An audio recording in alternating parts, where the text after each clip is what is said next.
அவ்வளவுதான் இல்ல, எல்லாம் முடிஞ்சு. இதுதான் கடைசி. இதுக்கப்புறம் தளபதியோட FDFS இல்ல. இதுதான் அவரோட one last dance. Finally the wait is ஓவருங்க. இவ்வளோ நாளா இந்த படத்தை டிலே பண்ண சென்சார் போர்டுக்கு நம்ம ரொம்ப பெரிய நன்றி சொல்லணும். ஏன்னா அப்போ இந்த படத்தை பார்த்துருந்தா கூட இப்படி இருந்திருக்காது. இப்போ இந்த படத்தை பார்க்கும்போது பயங்கரமா இருக்குங்க.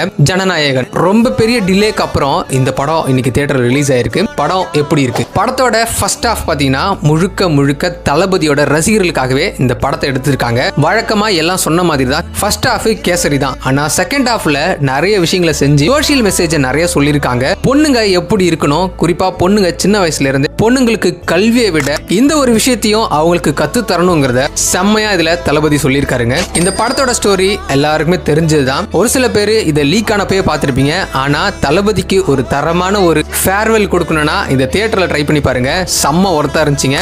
முழுக்க ஒரு தியேட்டரிக்கல் வைப் தான் இந்த ஜனநாயகன் படம். வயலன்ஸ் சீன்ஸ் இதுல நிறைய இருக்கிறதுனால சின்ன பசங்க இந்த படத்தை பார்க்க முடியாதுங்க. ஃபர்ஸ்ட் ஹாஃப் ஃபுல்லாவே பாத்தீங்கன்னா நிறைய மாசான சீன்ஸை வச்சு ஃபர்ஸ்ட் ஹாஃப் மாசாவே போயிருக்கு. செகண்ட் ஹாஃப்ல ஸ்டோரி அங்க இங்க போனாலும் தளபதி ரசிகர்களுக்கு என்ன தேவையோ அதை தவறாம டைரக்டர் செஞ்சிருக்காருங்க. மொத்தத்துல இந்த படம் டைரக்டர் வினோத்தோட படமான்னு கேட்டா அதுதான் இல்ல, இது தளபதியோட படம். தளபதி ரசிகர்கள் மட்டும் இல்ல, எல்லாருமே இதை என்ஜாய் பண்ணி பார்க்கலாம். ஒரு மெமரபிளான ஃபேர்வெல் இந்த படம் தளபதிக்கு கொடுத்துருக்குங்க. சோ ஜனநாயகன் தியேட்டர்ல எல்லாம் ட்ரை பண்ணி பாருங்க. செம்ம என்ஜாய்மெண்ட்.